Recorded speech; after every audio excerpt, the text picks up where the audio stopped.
Awitin natin ang mga miyembro ng pamilya.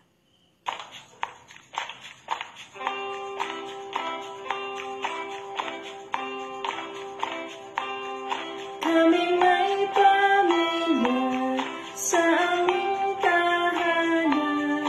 Nariyan si tatay at saka si nanay. Nandiyan din si kuya at saka si ate.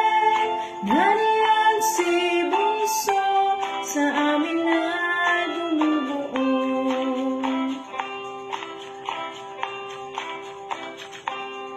May ibang miyembro pa ang aming pamilya.